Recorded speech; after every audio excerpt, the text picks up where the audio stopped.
Yo. We are the ill-advised wise guys. It's your boy Uchay. I got my boy. Easy for cheesy. It's way too easy. Yeah. I'm glad you cut it short. This is part 2 of episode 78. We want to get into the music, but before we do that, follow us on all the socials. We are on Instagram now, Ill-Advised Wise Guys. Follow us on Facebook at the Ill-Advised Wise Guys. Follow us on Twitter at Ill-Advised W Guys. Same thing. Yeah, man, we post on there all the time. Check us out. We got funny shit going, cool memes, videos, all that shit that y'all like on social media. So yeah, and follow our personal Twitter. Mine is Uchay VA, UCHAYVA, and I rant a lot on there, you know, and I talk about some cool shit. Yeah, you do. It's an extension of this show. Let's get it. I don't know what my Twitter is. What is it? I have no clue. Is it QDZ? I believe it's QDZ for Sheezy. You take it too easy and don't believe me and all this other shit that you added on top. Yeah, there you go. Let's do it. G-Easy. Yeah. Nah. Well, you too cool for that now? You too cool for G-Easy? My Twitter account did not go from rap to rock. I'm still the same dude. Jeez. If you guys are not familiar with the show, we do our Watch the Throne segment, then we get into our Ill and Not to Advise, where we give our uncensored picks that we like, songs, singles, and stuff like that drop. And we also talk about some songs that we don't like. Oh, and by the way, Watch the Throne is about albums and deluxes. Well, anyway, we'll get into all of that stuff. And then we end the show with our ill-advised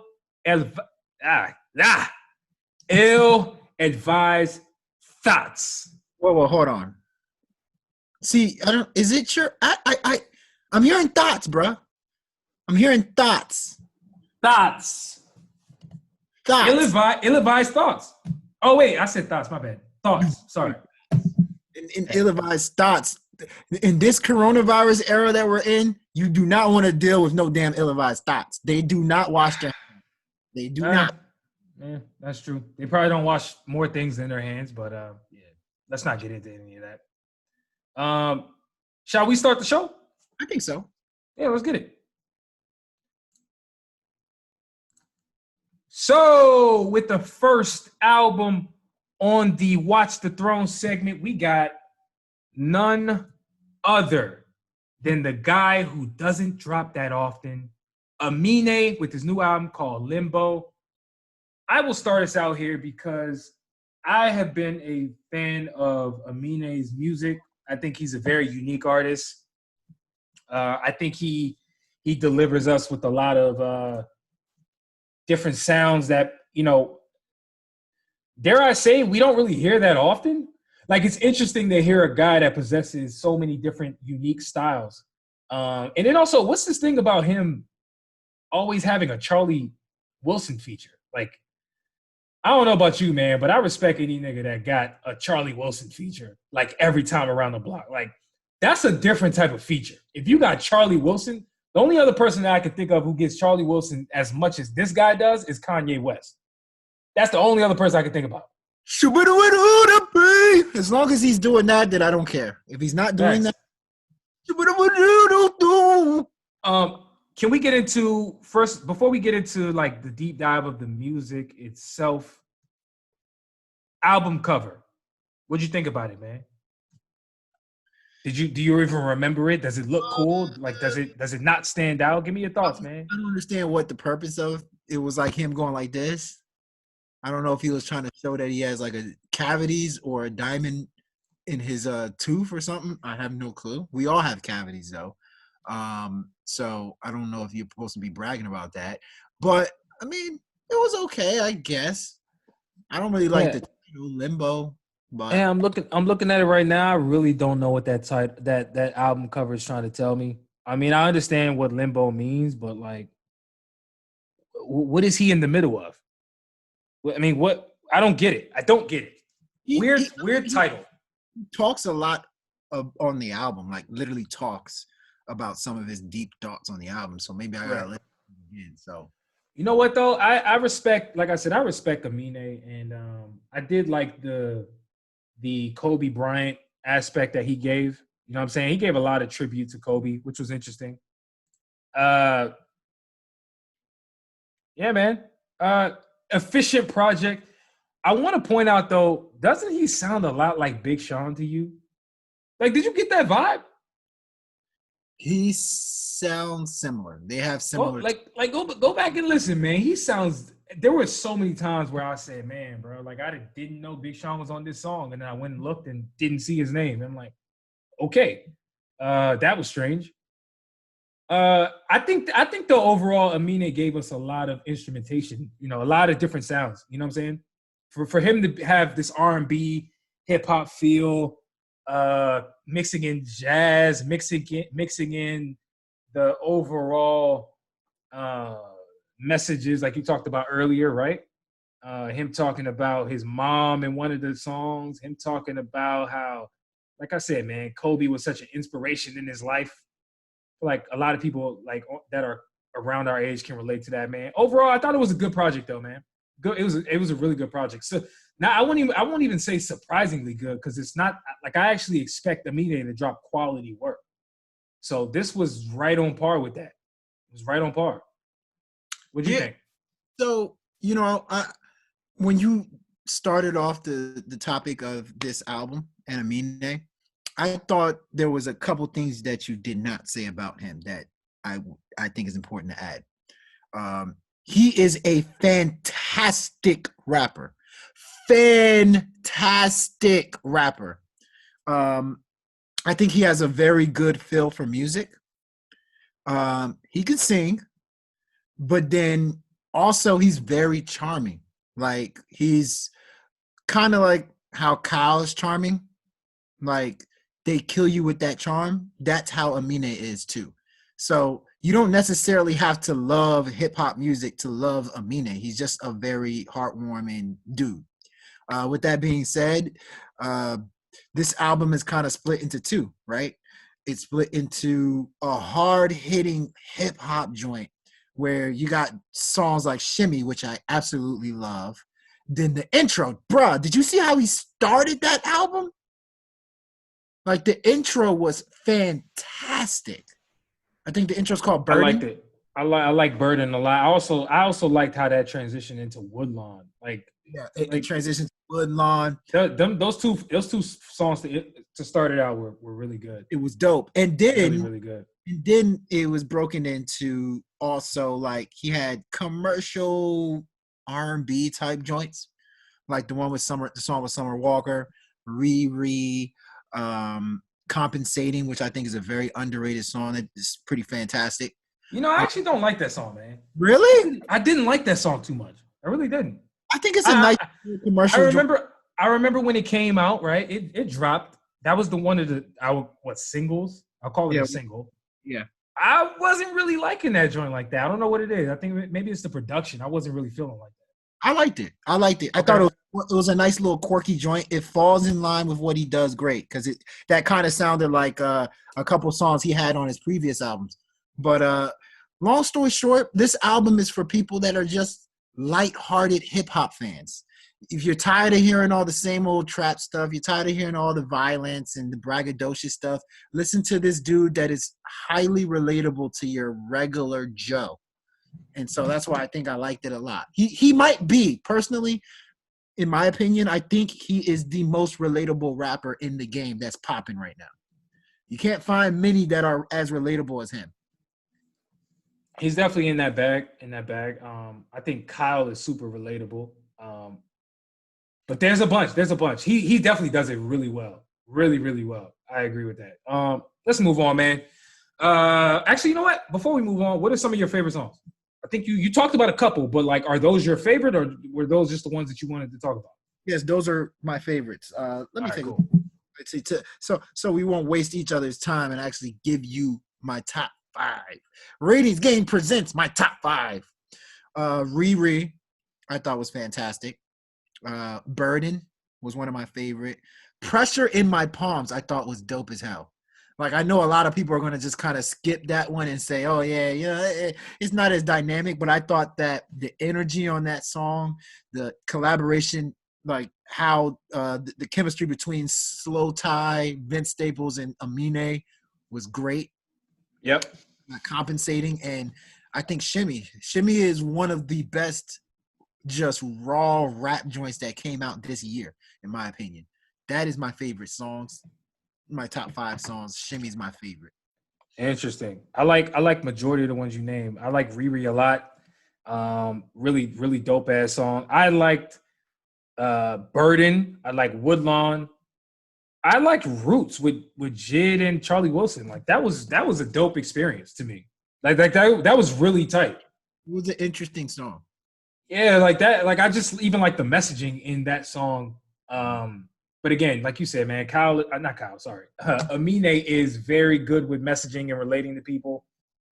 I would encourage y'all to listen to this straight up. Like this is quality music. Quality music. Yes, it is. Let's keep it moving though, man. Next album that we want to bring to you guys' attention is DaBaby with his new album, well, deluxe version of Blame It On Baby. What'd you think about this, man? So, Did it even stand out? Is this something that you cared about? So just adding this, DaBaby said to the people that he thought he told his executives that this is a deluxe album. This is a deluxe portion that was added to the album, but he's actually was in album mode when he made it. Like, so this is considered a brand new album to him.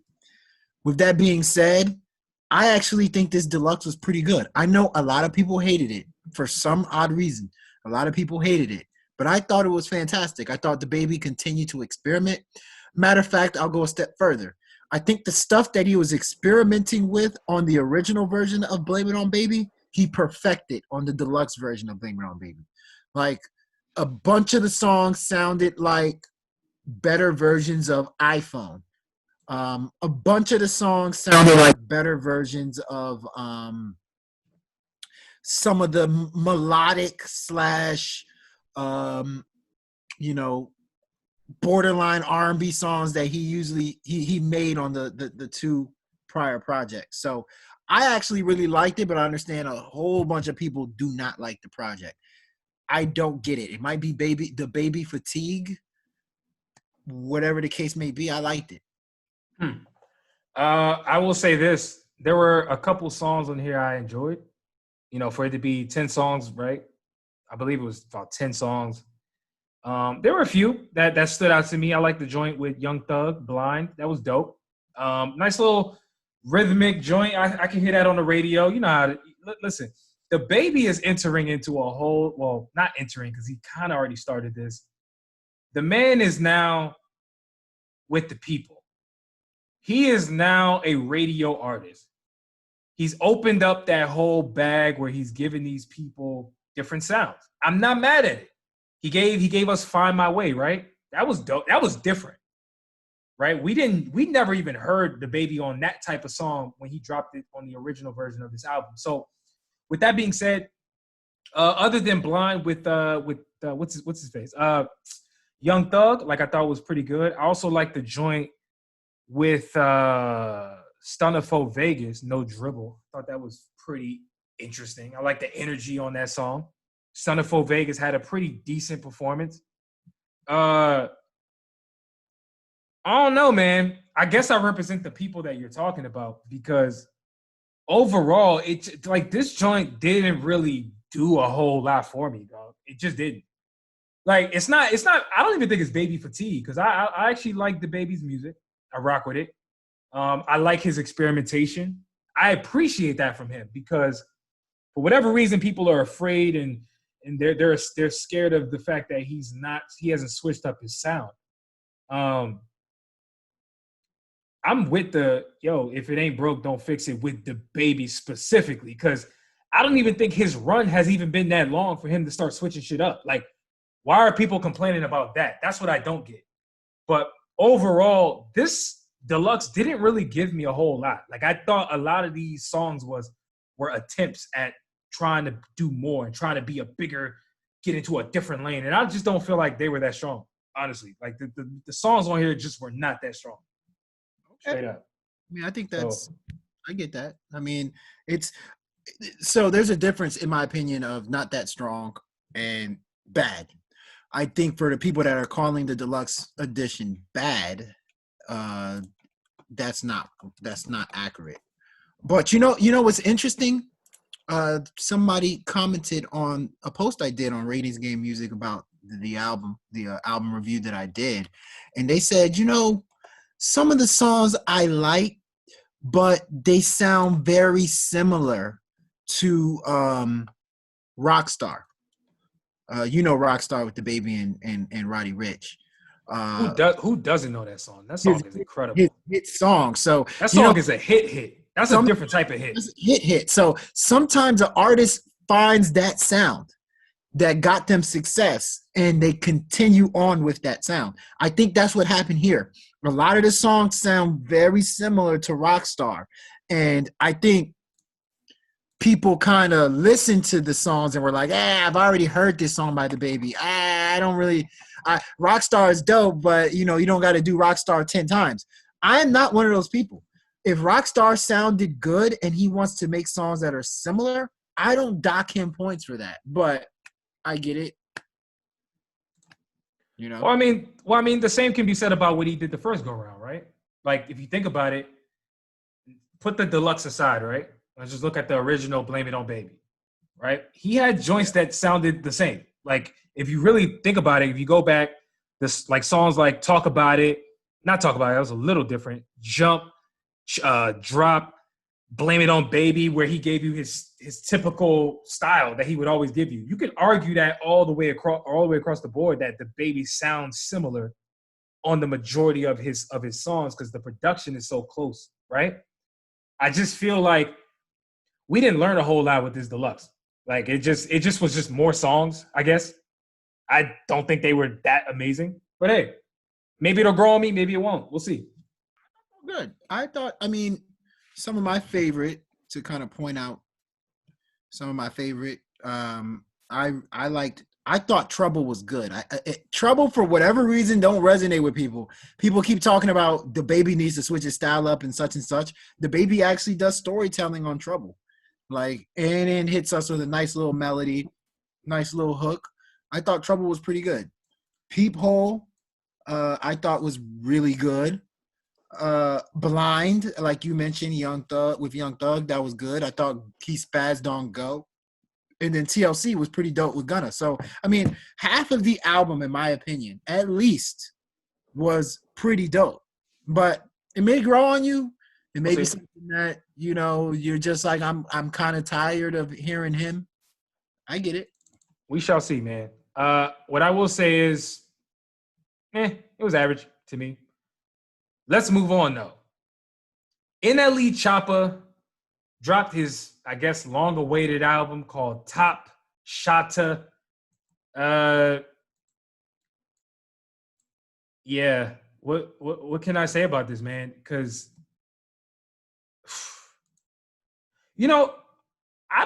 I'll just be honest with y'all, man. I don't really get the hype behind NLE Choppa. I did. Before this album dropped, I understood the hype behind NLE Choppa. After this album dropped, I do not get the hype behind NLE Choppa. The reason I say that is not because he sounds like NBA Youngboy. It's not about that. A lot of people sound like a lot of people, right? But he just hasn't really carved out like his own style to me. I don't really know who he is. I don't really know how to place him. I don't even really think his music is that impactful. Like the joint, it's either not impactful or it's not for me. Where I'm talking about like he's catering towards the young crowd, right? If you really think about it, he's very predictable as an artist. Like every other word is something that I could have came up with. Every other word sounds like something that he wrote already. It just sounds like one long rerun. Every song of his is repetitive. DaBaby got the same criticism. He gets the same criticism for being repetitive from a flow standpoint. I think NLE Choppa's majority of his songs sound similar. Now, where that deviates is there's certain songs on this album where they kind of sound a little overproduced, right? It's almost like this album is a mix between a mixtape and an actual studio album, where he actually worked with quality producers. And then the other ones he kind of just took from joints that he dropped randomly on the side. I'll give you an example. Shotta Flow 5. That joint came out, I don't know, a couple weeks ago. I thought that was one of his best Shotta flows. He has like 5 of them. How is that possible? He has 4 songs in a row that are that say Shotta Flow. Like, if that doesn't give you the indication of what I'm talking about, of his repetitive nature, then I guess y'all just don't understand where I'm coming from. Now, the album was all over the place, not only from a content standpoint, but it just wasn't well put together. Maybe he's just not my cup of tea, but I do feel like NLE Choppa is not refined enough for me to really say he stands on his own as an artist. He just sounds too generic for me. And I'm not really with that. I'm not with the genericness.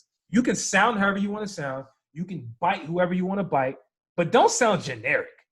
Like, sound like you have your own style, or like you're even attempting to do something different. And I don't get that from him. I think the album is decent to bad. It's more like, if I had to grade it, I would give this joint about a D. For real. But I'm interested to hear your thoughts, man, because I know you talked about NLE Choppa in the past. So I think you like him, right? Did you like this album, though? I didn't necessarily say I liked them. I think he has high potential. Like, his potential is high, like, to be somebody great. I wouldn't go as far as to say what you're saying in terms of he sounds generic. I think that's the word that you used. I don't quite think he sounds generic. I think he actually sounds pretty unique. His music is very action-packed, very violent. There's only 2 people in that lane, Young Boy Never Broke Again and NLE Choppa right now. And his energy, he has tons of youthful rebelliousness, anger that is on this album. And here's the thing. If you paid attention to this album like I did, it's cut 2 different ways. Like, the first couple of songs are like just turn up. Like, what I said was he raps at 100 miles per hour. Like, he doesn't necessarily take the time to be thoughtful with his words. You know what I mean? He doesn't necessarily give you meaningful content for a good chunk of the album. But towards the end, he starts to get a lot more vulnerable. He starts to get a little more touching with his words. And he talks a lot about depression. He talks a lot about paranoia, talking about love and its impact on him. So initially, I wanted to give the album a D. But as it played more and more, I said, there's meaningful songs at the bottom. And if you know his story, he's actually battling depression. He's talked about suicide a couple times. So those songs towards the end, which I know you guys are lazy, so I'm going to go ahead and do the work for you. There's a song literally called Depression, where he talks about depression. Paranoid, he talks about all the stuff that's going on in his life that's bothering him, demons that he's fighting. Watch out for the narcs. There's some meaningful stuff in there. And then also, there's a couple hits too. Like, I think Camelot's fire. I think Walk 'Em Down's pretty dope. I think Neighborhood Watch is dope. Narrow Road. So it's not horrible, but you just gotta put on a cap. You got to say, I feel like listening to some crazy ass music right now. And if you put that cap on, it's a lot more stomachable. I suppose. However, nah, I'm not rolling. I'm not. It's cool though.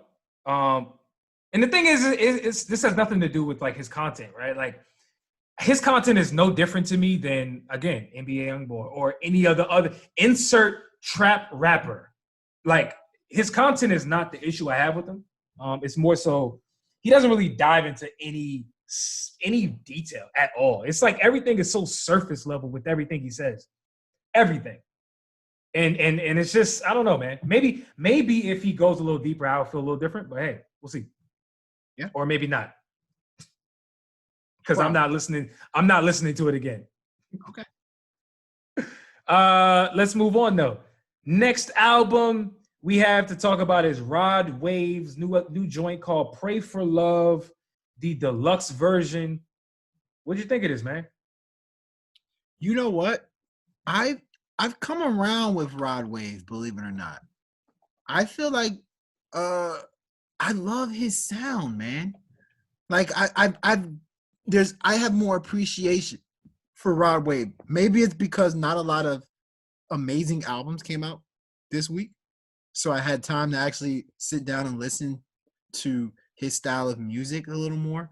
But I thought this deluxe edition of his Pray for Love album was pretty damn good. You know, Rod Wave is very similar. We talked about this earlier. Rod Wave is very similar to a lot of other like soulful trap rappers.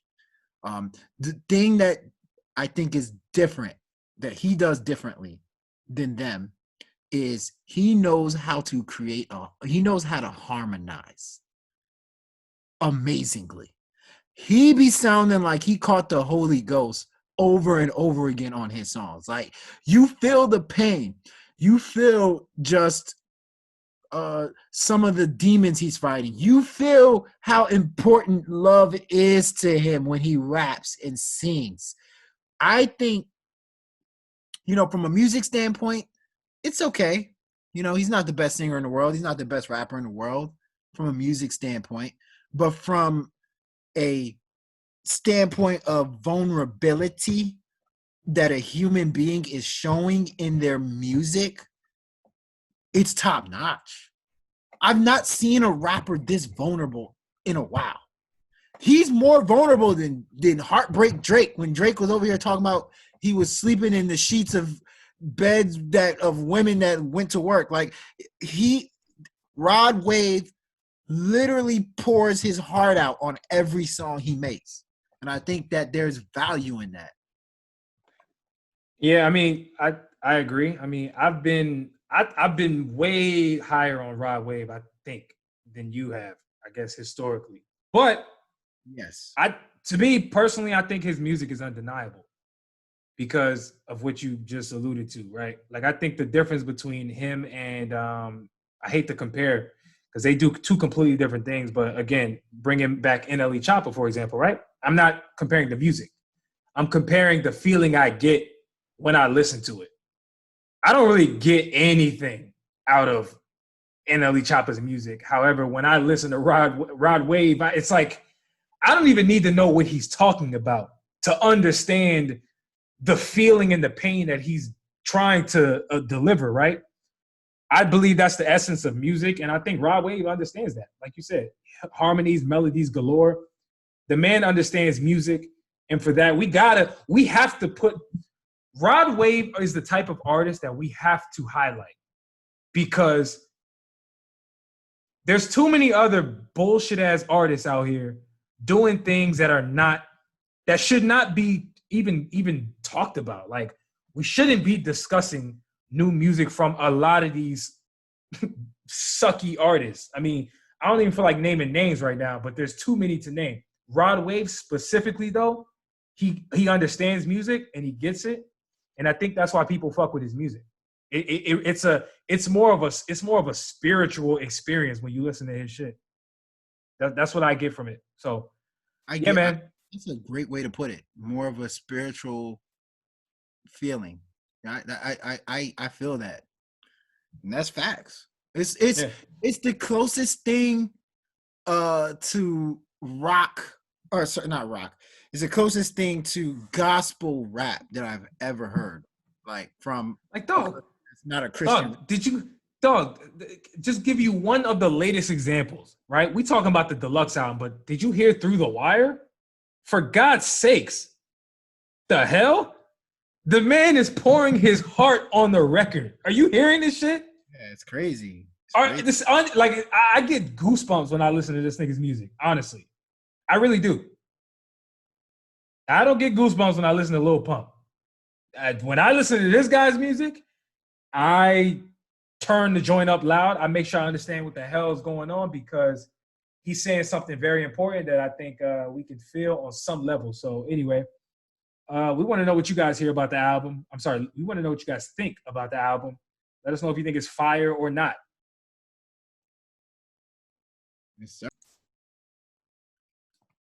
So, for our next segment, my favorite segment, mine, we're going to talk about what's hot and what's not in terms of singles that dropped in the last couple of days. I'll start it off. First song that I want to talk about is actually Mullato and Gucci Mane Muwap. So, funny story. One night I randomly woke up at like 3 a.m. and sometimes when I randomly wake up, I check Twitter. And I'm like, okay, I go through Twitter, what's trending? What are people talking about? And I see Mullato's name at the top. I'm like, if we're talking about mulatto, the girl, not like mulatto, the derogatory term that they use for light-skinned people, she must have dropped heat, fire. So I do my research, I look it up, and I find out that she has a song with Gucci Mane called Muwap. Bruh, I played the joint and I said, if she's trending, this joint must be fire. That joint's fire.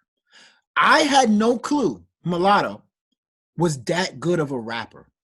Like on Muwap, which Muwap is a kind of a flipping of Freaky Girl. Remember that joint by Gucci Mane? She's a very freaky girl. Get it from her mama. She hops on that joint and just spazzes. Just killing verse after verse, bar after bar. We're talking top-notch confidence. We're talking decent punchlines. We're talking flows that are impregnable. We're talking swagger. Everything you can think of when it comes to like spicy-ass rappers, she showed me on that song. And then Gucci Mane's actually on the song also. And he has a nice little decent verse that's tough as hell, but then also, relevant to the topic at hand. So I thought Muwap was one of the big standouts that dropped in the last 2 weeks. Another song I want to talk about is Young Dolph, Death Row. To me, Young Dolph is like 4 or 5-0 in 2020. Remember that conversation we had about who's better, Young Dolph or Moneybagg Yo? Every single time Moneybagg Yo drops, I'm like, you know what? I like Moneybagg Yo more than Young Dolph. He got bars. I like his swag. And yes, rightfully so. Moneybagg Yo is that dude. But there is something about Young Dolph's music, man. It's next level. It's cinematic. It's riveting. His last couple of joints that he dropped have just been like amazing hip hop joints. This latest one is Death Row, where, he pretty much talks about being this big boss that, don't want people all up in his videos. Somebody who is rocking more chains than your favorite rapper's favorite rapper, somebody that got money and got shooters on deck. Like, to me, more than the content, it's the vibes of the song. They scream out heroic. They scream out like, yo, big deal. And to me, that's what I think Young Dolph, that's where he separates himself from other rappers. Like, he's just a big deal when he hops on the mic. And I think Death Row will remind you how big a deal he is. And then the last song I want to highlight that's ill is Uzi and Future, Over Your Head. Once again, you know what? We got bamboozled. We got hoodwinked. We got, what else? What's a synonym for hoodwinked? Bamboozled, hoodwinked. Run amok. Lied to, run amok. Because that's not a synonym, but okay. Lil Uzi Vert and Future said they were supposed to drop an album last week. I waited by my fireplace in the Indian position, sitting down, ready to listen to this album featuring these two heavy hitters. And it never came out.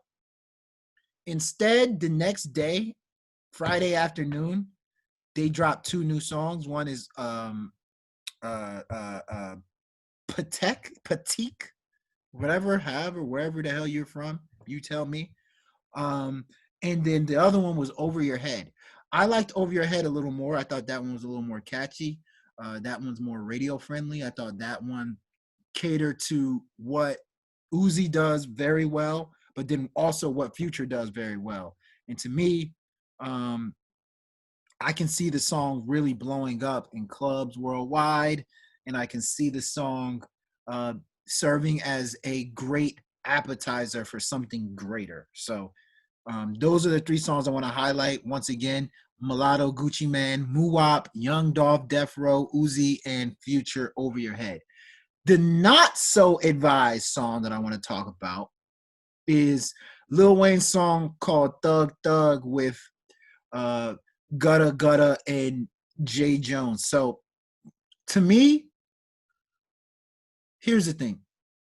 Lil Wayne, as of late, especially these last couple of years, he's been striking out quite a bit.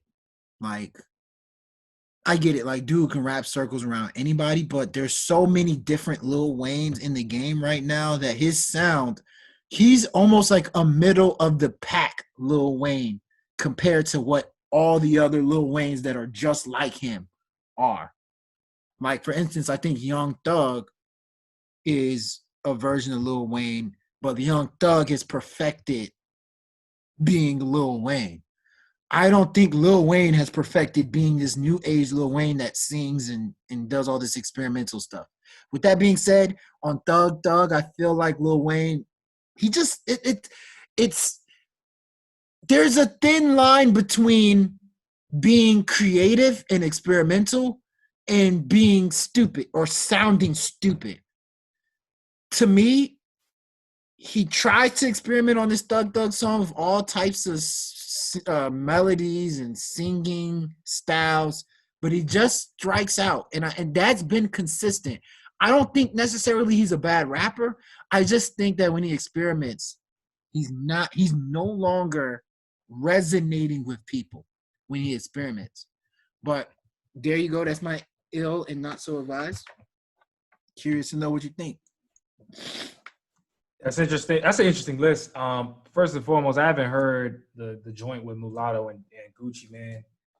I saw when it dropped though, so I'm gonna have to go back and check it out. If you say it's that tight, I'm gonna check it out. As for the Young Dolph one, I haven't heard that as well. I fuck with Young Dolph though. And you're right, man. We had that combo about him and Moneybagg Yo and who is the better artist, right? I'm still holding on to Moneybagg. However, I do understand why people fuck with Dolph. Like, I get it, 100%. I think at this point, it's just a stylistic difference for me. I think I prefer Moneybagg's style over him, but nonetheless, not to compare. I'm gonna check that joint out too. As for that last joint, you're right, man. Protect. That wasn't it. The one that they did, I guess, hit people over the head with, which was Over Your Head. That one had a nice little ring to it. I understand why that joint could take off, you know? Yeah, man. And I don't appreciate any Lil Wayne slander on this show. Okay? I'm still riding the high that man put up on that song with Jack Harlow, Tory Lanez, and what's his face? DaBaby. You know what I'm talking about. What's Poppin' remix. I'm still riding on the high. I don't even want to hear none of this slander. But you're right, though. He's been striking out. He actually, he dropped the EP recently that I think nobody gave a fuck about. It was like 4 or 5 songs, some skateboarding. I think it was called Skateboard Wheezy. Oh, was it a deluxe edition? Or I thought it was a deluxe edition to an album. He just released 4 songs. This is a few weeks ago. It just, nobody gave a fuck about it. Really? I'm not surprised. I didn't know that. Yeah, man. Good list, though. Good list. I'm going to check those songs out. Okay. So, So for me, I got a couple songs that I want to highlight. Number one for me is Jorja Smith. She dropped a new joint called By Any Means. You know, Jorja Smith is a very, very talented. Hold on. What's up, man? What's up? Make this good. Do not call her Jorja Smith ever again. It's Mrs. Dominic 2.0. All right. I knew he was gonna say some stupid shit, but it's cool though, man. I was about to talk sweet nothings in my second girl's ear, but here you come, fucking up the damn reunion I got. Bro, listen. See these? I'm ready to fight who I love. Okay. Anyway, Jorja Smith, man. Jorja Smith, man. I think in this song she was talking about me when she was saying by any means I will fight. I think she was talking about fighting for the love that she had for me. I believe that's what she was saying because talking about that joint. That joint. No, I think she was talking about me. I'm pretty sure. I felt every word. Like Jorja Smith is one of those performers where it almost seems like probably seeing her live is the only way you can really get into the room and really understand the energy that she brings on these songs. This song is dope as fuck. Like, I'm talking about one of the better and more powerful songs that I've heard this year. Just overall, just from a messaging standpoint, from a musical standpoint, I love it. It immediately made my my list of personal songs. I think you guys will love it too, man. Go check out that By Any Means by Jorja Smith. Next song, Rick Ross dropped a new joint called Pinned to the Cross. You guys may already be familiar, but he and 2 Chainz recently had a versus battle. And in that battle, you know, we got to appreciate Rick Ross and his catalog. And we got to appreciate 2 Chainz and also his catalog as well, which is interesting because I know for a fact people were disrespecting 2 Chainz' name and putting mud on his name going into that battle. I don't think people don't understand what 2 Chainz has done from a career standpoint since he rebranded himself as 2 Chainz. But I don't think we all appreciate 2 Chainz not only from what he's able to do from a hit standpoint, but he's also provided us with bars galore. 2 Chainz as a rapper is amazing, but this ain't about 2 Chainz. Rick Ross specifically dropped a new joint where he was getting at he was addressing a lot of different things. Terry Crews was one. And you know, you gotta appreciate Ross when he wants to speak on some shit.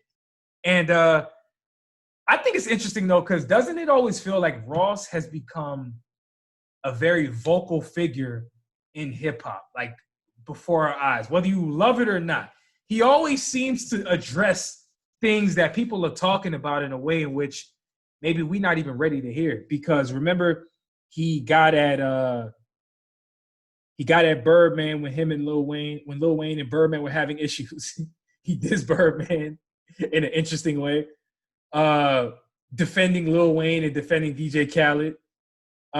He somehow found his way in that dispute between August Alsina and Jada Pinkett over here jumping on Entanglements, the song. I think that was just interesting.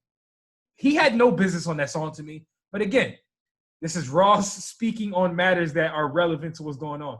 Pinned to the Cross is another example of Ross speaking what is on his mind. He got at Terry Crews. He got at a lot of people. And I've come to appreciate Ross and his unapologetic ways of just giving us his opinion and his POV. So y'all should check that out. It's an interesting song. Plus, Ross hasn't dropped any new music since he dropped, Port of Miami 2? Nonetheless, go check that out. It's pretty tight. Lastly, I want to talk about Pink Sweats because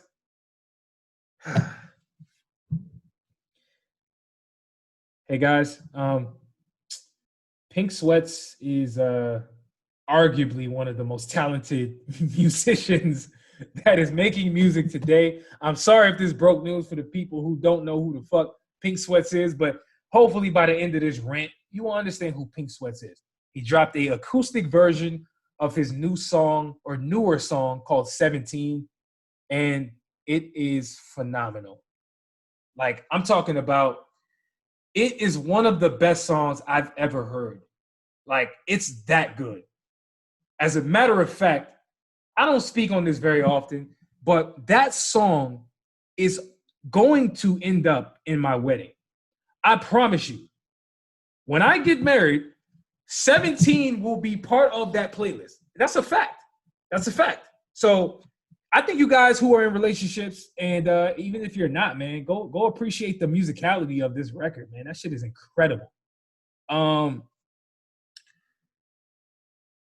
to some songs that are not so advised. I have one, and it's I hate to do this to my man, but ASAP Ferg, man. ASAP Ferg got to come to the carpet, man, because normally I fuck with ASAP Ferg and everything that he does. However, he dropped a new record with Nicki Minaj and Made in Tokyo. And, I'm pretty sure there's a lot of people who love that song. And by the way, the song's called Move Your Hips. Pretty sure there's a lot of people who love that song. And I'm not trying to convince you guys to not like the song. However, I just want to let you guys know that the song is not as cracked up to what I think it could have been if there was a little bit more added to that song. Like, I just feel like with a Nicki Minaj feature, I'm expecting a bigger song. I do believe Nicki Minaj still has that effect in music, especially from a feature standpoint. So it was just a little unfortunate to hear her give, like, to me, just a lackadaisical like verse. I wasn't moved by this song at all. Now, maybe this is me being in quarantine. Maybe this is me not understanding the direction of the song. Maybe I need to hear this shit when I'm out clubbing, if that is possible these days. That song is overrated. I saw a lot of people giving it up to that song. Let me not even get into Made in Tokyo. He's not a good artist. And I hate to break it to his fans, but I'm just not fucking with this song. I hate to put it so bluntly, but it just wasn't even that tight to me. So anyway, that's my only song for the Not So Advised. What did you think of this list? And by the way, let's start. Watch your tone when it comes to Jorja Smith, please. That's all I ask. Listen, watch your tone. He's taking, okay? It's not Jorja Smith. It's Georgia Dominic. But anyway, nobody knows who Dominic is, but okay. First and foremost, you know something that people don't tend to give people credit for that Jorja Smith did on By Any Means? She created a very complicated hook, a very complicated chorus. To me, like, that caught my attention. That tells me you know music when your chorus and your hook is multi-layered and it's a little more intricate. And I think that's what makes her such a good artist. She's very intricate with how she approaches music. By Any Means is not just a simple song that you listen to and you bop your head to, or it's not just a simple song that you vibe out to. It's an intricate piece of work that needs to be appreciated almost like as if it's an art piece. So that's how I feel about that, By Any Means. Thank you for keeping it respectful. Please move on. Thank you. Why would I say something bad about wifey? She's not your wifey, but okay. I'm gonna handle this off camera. Watch your mouth. That's all I ask. That's all I ask. I still look. I got these, man. Man, them weak ass knuckles, man. Get that shit out of here, bro. Like, they've been through war, dog. Like, but anyway, Rick Ross, "Pinned to the Cross," I thought was a pretty dope song. Like, it was cool because both him and 2 Chainz both released new songs right after their versus battle. They did. "Pinned to the Cross" is like Rick Ross's version of like a black empowerment song. But he's a lot rawer than your average person. He don't care who he offends. I think that's pretty dope because that was a tough ass take he did on Terry Crews. He called that man a coon on a record. Called him a coon. That's tough. even as much as I feel like Terry Crews has been wilding, saying some stupid ass stuff in the media, I think calling the man a coon, that's going a little too far, bro. It's so bad they cover that word up on articles. Like it's That's harsh. crazy. That's harsh. But it's Pinned to the Cross, a pretty good song. Pink Sweats. I don't know anything about Pink Sweats. This is actually I've seen his name a couple times. But what I've noticed is it sort of like how A Boogie with the Hoodie started out wearing hoodies. It looks like Pink Sweats wears pink sweats everywhere he goes. So that's pretty interesting. Haven't heard this song. I'm already married to Jorja Smith, so I don't need a song or any suggestion for wedding songs. So that's no problem. And then Move Your Hips with Ferg, Nicki Minaj, and Made in TYO. I thought the song, if you look at it a certain way, is dope. It's dope if you look at it from just like a party setting. But like if you're trying to take it seriously and break down everything about the song, you're not gonna think it's the best thing since Thriller. So I'll put it like this. For Move Your Hips, what they were trying to accomplish with that song, right? I don't think it is going to work. I just don't think they accomplished what they were trying to accomplish. That's why I think the song is average, like completely average. But okay. Yeah. So for my ill-advised thought, not dot, I want to talk about role models in music. So I think we've been blessed enough to have a bunch of role models come our way in the music industry. When you talk about people like Jay-Z, from a sense of what he was able to build up and do, and now the knowledge that he's giving out to all the artists that are on the come up, to somebody like a Common, who, you know, throughout the years he's been wise. He's been approaching situations very mature, which is very inspiring. But then what people don't understand is that not everybody is built to be a role model. Not everybody is built to be Martin Luther King. Not everybody is built to be, the John Lewises of the world, the Barack Obamas of the world, the Jay-Z's of the world. Sometimes people that get into the limelight are just regular Joes that aren't necessarily people that you should be taking advice from. And so this conversation that we're having right now can go a bunch of different ways. It can go the cancel culture conversation that we can talk about, or we can talk about how, what Beyonce was able to do with her new visual album was just so amazing and so inspiring. What I want to talk about particularly is Doja Cat.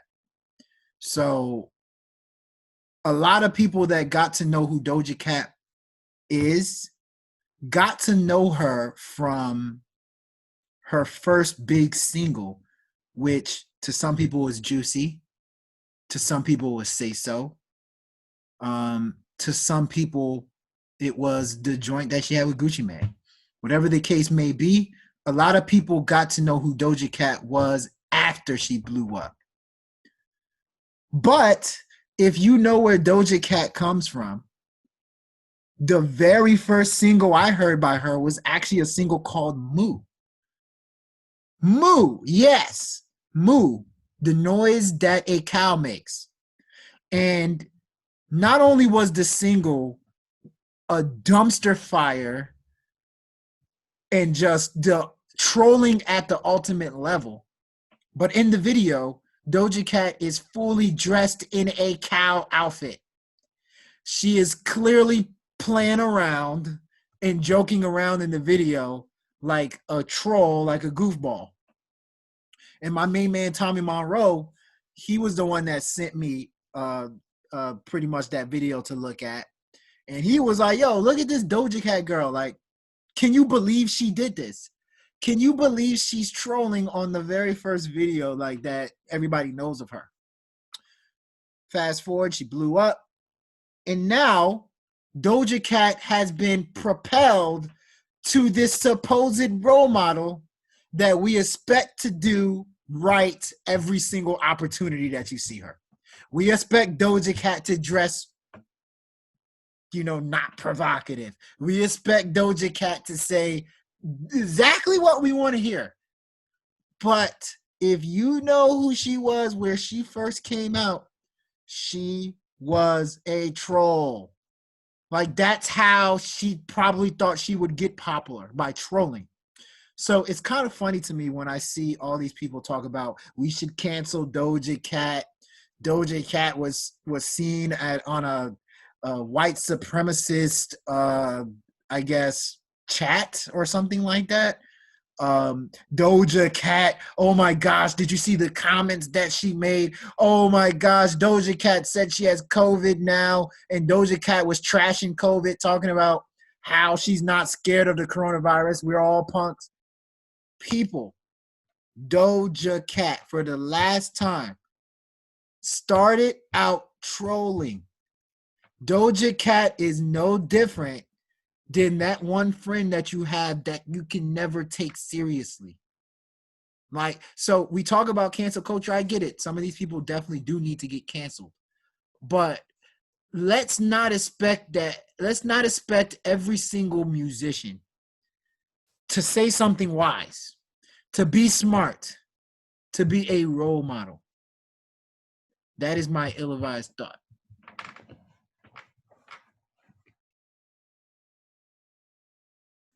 Okay. Interesting, ill-advised thought. So I understand where you're coming from, but when do we hold people accountable though for whatever the hell they do? I mean, it sounds like excuses are being made for her. Like, Well, at what point does she have to stand on some of the shit that she does? Is kind of the question that I think needs to be answered. this is more so a conversation about us as people, as fans. Stop putting people on pedestals. Stop putting people that clearly they got popular as troll. Like, just because they're famous doesn't mean they are obligated to be role models. Put your stock, put your energy into people that have shown you that they can lead. Put your energy into people that have shown you that whatever comes out of their mouth is probably going to be a lot wiser. Doja Cat has not a single moment that I've seen. Maybe I'm tripping. Maybe I haven't seen anything. Doja Cat not once has shown me that she is somebody that you should be taking seriously. Like, every single time she opens her mouth, some type of like troll comment comes out. She is a troll at heart. Like, and we had friends that are trolls at heart. There's people that are trolls at heart. Yeah, no, I get all that. I'm just asking. We gotta change. I understand where you're coming from. I think we do, and I guess we're all kind of guilty of this shit. We all kind of give too much power to these people out here that are quote unquote celebrities, and right. Yeah. J. Cole is famous for doing that more recently with him and No Name going back and forth, right? He basically talking about, yo, I ain't shit. Just because I rap don't mean I want to be out here talking about shit, right? So I get it. I get it. But I do believe people should be held accountable for the dumb shit that they say and do. Yes, you definitely So if she did that thing that everybody's accusing her of, that whole white supremacist group chat, right? I don't give a fuck if that's trolling. She should have to explain that. And I don't know if she has. Maybe she has. But I didn't see it. She should have to explain certain things that she does. Like, I don't think there's anything wrong with explaining yourself. If people are asking you to explain some shit that's looking very odd. I agree. Go ahead. It was pretty odd, though. I will say that. Why was she? She has yet to explain that, and until she does, people are going to be off her music. I guarantee you. She doesn't care. Like, have you heard her talk? She doesn't. Yes, I've seen interviews with her. She's goofy as hell. Even when she said she had coronavirus, did you hear her explanation? Of like, I think she said, "Man, I couldn't eat bacon or something. I couldn't smell bacon." Like, she's goofy. Like, she's a comedian. Nah, that's real. No, that's a good one. I like that. You know, I want to give you props because you actually you encouraged me to actually get at a topic that I wanted to talk about, and I think I just think it's imperative that we all kind of just pay attention to shit that's happening right now, and that is none other. You guys can't even hear me. Now you can hear me, right? It's none other than what's happening in the Chicago streets because you know, I've heard a lot of talk about, you know, as things are happening these days with Black Lives Matter and stuff like that, right? Everybody's like, oh, man, of course Black Lives matter, but Black lives can't matter until we all stop killing ourselves. I've heard a lot of that talk. And I kind of understand where people are coming from. However, I think people are mixing up two different conversations. So while trying not to mix up two conversations right now, I'm just going to talk about the the people killing each other aspect. So recently in the news, there's a rapper by the name of FBG Duck. He actually was gunned down in broad daylight in a downtown city in Chicago called the Gold Coast. Now, I've personally never been to Chicago.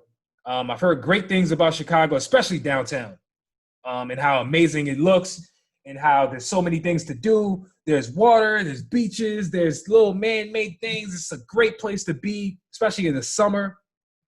Maybe not necessarily in the winter because it gets cold as shit. But you know, it's interesting to see the coverage of artists that end up being murdered in their own city. I think there's a trend that is going on, and we talk about it all the time. However, I don't want this ill-advised thoughts to be a sort of a down one. I kind of want to do a little bit more of a uplifting job with this one because, you know, it sucks, man. It sucks. I was reading an article the other day about the fact that a YouTuber who puts out, and by the way, none of these people are named. Sorry, they don't have a real name, so it's no point even giving you the rapper's name. But nonetheless, the rapper is on YouTube, and he is being tried in a crime of homicide, and a judge is making the determination as to whether or not they're going to use his rap videos as evidence in the homicide murder, because there's evidence, according to the state, that the person that was shot was in the video and then the crime happened on camera. It's weird. I say all that to say FBG Duck, while he didn't deserve to die, I don't believe anybody deserves to die, especially to be killed. He did release a song 3 weeks ago at rival gang members in the streets of Chicago. And I don't want to get into the back and forth gang beef between the different gangs in Chicago, because I'm not even hip. I'll be honest with y'all. However, one thing I will say is that I just found out who FBG Duck was, and I went back and did just a little bit of digging. And I realized that, okay, this is a guy who actually has been dissing rappers in his own city, specifically the dead homies of the rappers in his own city, and putting it on raps, putting it in videos. And so I just think it's dangerous how these kids is playing with music these days. And it's dangerous, the type of violence that can result from not only just street shit, which I'm not speaking on because I'm not a street dude at all. So this is less about that and more so about the advertising of street shit on social media and in YouTube videos and all over the place, and how all these people are getting caught up by technology. And so while I don't know if FBG Duck's death is a result of the fact that his address was leaked online, and that's how the people knew where to get him. It is a whole lot of conspiracy stuff that's being talked. I don't know no details. I only know what the police have reported. They are saying that Instagram was the reason why his killers knew exactly where his location was at the time. So this is more of a lesson to, if you're beefing in the streets, man, please just turn your location off. Like, stop using social media as a damn platform to, like, just kind of advertise the beef that you got going on. It's like, I think things have become too real. It's almost like music has become so real that that nobody can really tell the difference between entertainment and real life. It's all like become one thing. And I think some artists treat them differently while other artists treat it like it's reality.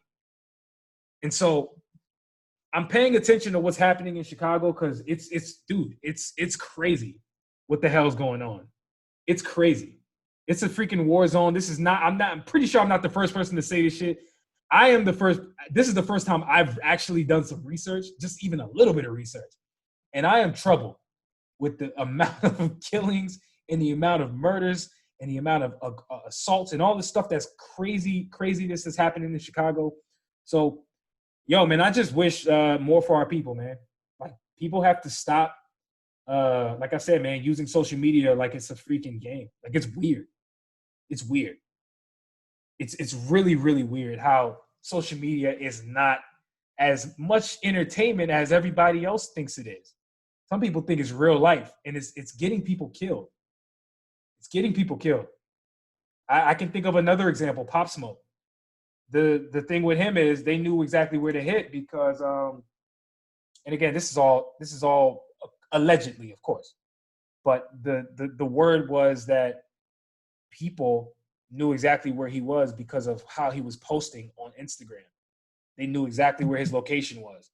They knew exactly where he was located and when. And that could have been a reason for his death. We don't necessarily know. However, man, we might never find out, actually. Now that I think about it. I just wish everybody to be safe, man. That's it, man. That's my ill-advised thoughts. Be safe out here the way you're using social media. This shit is dangerous.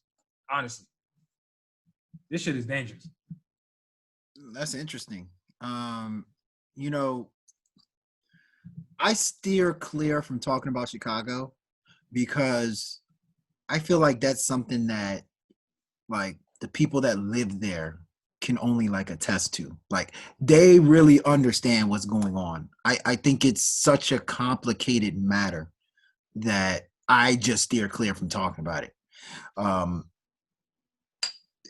The thing is, it's a tragedy with Dude, but it's at this point, I just hope that murder, like, especially in the hip hop community, cannot be something that's no longer surprising. Like, when you see that another Chicago rapper died, it's a lot of times from the outside looking in, it's like, I'm not surprised that this happened because it's such a war zone. That's crazy to me. But it's a math, however you want to chop it up. It's a math, it's a equation, it's a formula that is going on down there that I just do not get.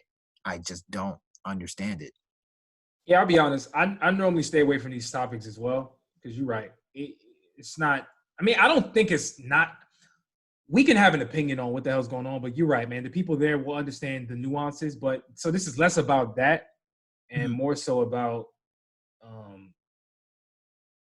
like I said, the usage of social media and how it's actually becoming a dangerous tool, especially for these rappers that are beefing in whatever these towns are. It's become a problem. It's become a problem. And also you touched on something, man, because how do we stop normalizing things? Like, I don't know about you, man, but 2020 has been a year of normalization. There's been so much crazy shit that's happened that whether you actually believe it or not, you become desensitized to a lot of shit that's going on. Like, I think being desensitized to things is the way we all cope with things, right? It's a way of, like, not allowing yourself to be bothered internally, right, by shit that's going on. So while it can be a good coping mechanism, it can also be a very detrimental one at the end of the day, because I think people dying at this rate in hip hop, I don't know. I can't ever make that normal. That's not normal to me.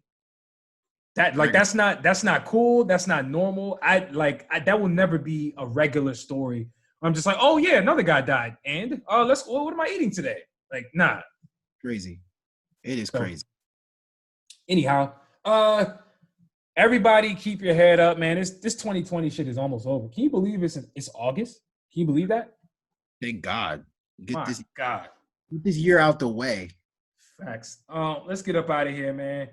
Hopefully you guys stayed for the bonus content. Thank you guys for joining our show. Leave us a rating and a review on Apple Podcasts. We would greatly appreciate it. If you're watching this on YouTube, give us a thumbs up, subscribe. Do everything you need to do to support the channel. Yo, we here, man. We doing some things. It's the Ill-Advised Wise Guys podcast. And as always, if you're giving advice, make sure it's ill. Peace out, people.